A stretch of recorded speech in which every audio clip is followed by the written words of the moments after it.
আলুর cheese ball, যেটা বানানোর পর দেখতে আকর্ষণীয় লাগে এবং খেতেও লাগে খুব দারুণ। আর এই চিজ বল বানাতে গেলে আপনাকে কোনো রকম কোনো ঝামেলাই করতে হবে না। ঝটপট অল্প সময়ের মধ্যেই এটা বানিয়ে ফেলতে পারবেন।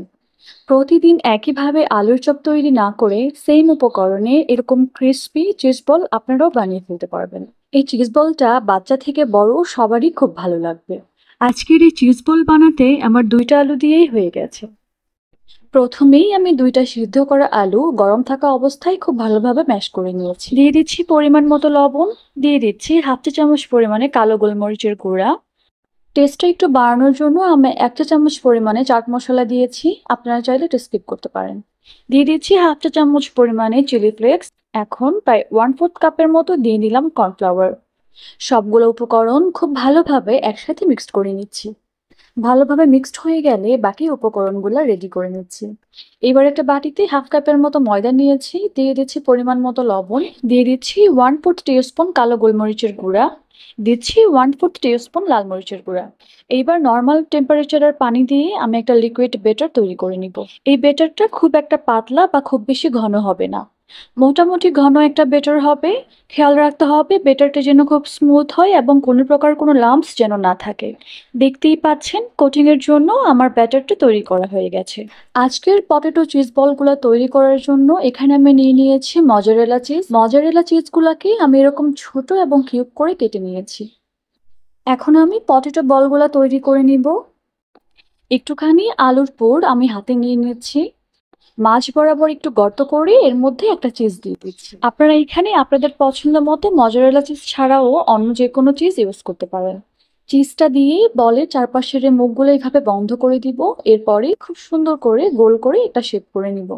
খুব মসৃণ করে বলটাকে আমি এরকম গোল করে শেপ করে নিব, যেন বলের মধ্যে কোনো ধরনের কোনো ফাটল না থাকে।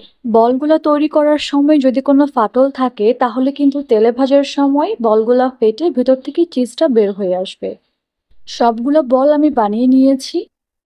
এবার তৈরি করে রাখা পটেটো বলগুলাকে আমি বেটারের মধ্যে একটু করে ডিপ করে নিচ্ছি।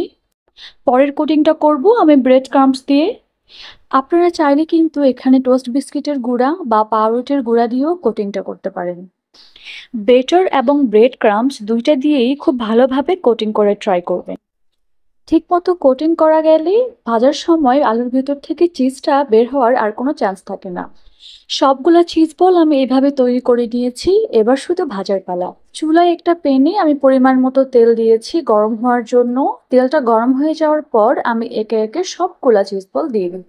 কোটিং করার পর আপনারা এই চিজ বলগুলাকে চাইলে ফ্রোজেন করে রাখতে পারবেন ডিপ ফ্রিজে প্রায় 1 মাসের মতো। যখন দরকার হবে শুধু ভেজে নিলেই হয়ে যাবে। চুলার আঁচটা মাঝারি রেখে সবগুলা চিজ বল আমি ভেজে নিচ্ছি। এইগুলা ভাজতে বেশি সময় লাগে না, 2 থেকে 3 মিনিটের মতো ভাজলেই এটা হয়ে যায়।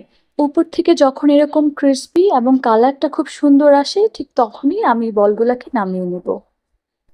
এই পটেটো চিজ বলগুলাকে গরম থাকা অবস্থায় পরিবেশন করতে হবে, ঠান্ডা হয়ে গেলে ভিতরে চিজটাও ঠান্ডা হয়ে যাবে।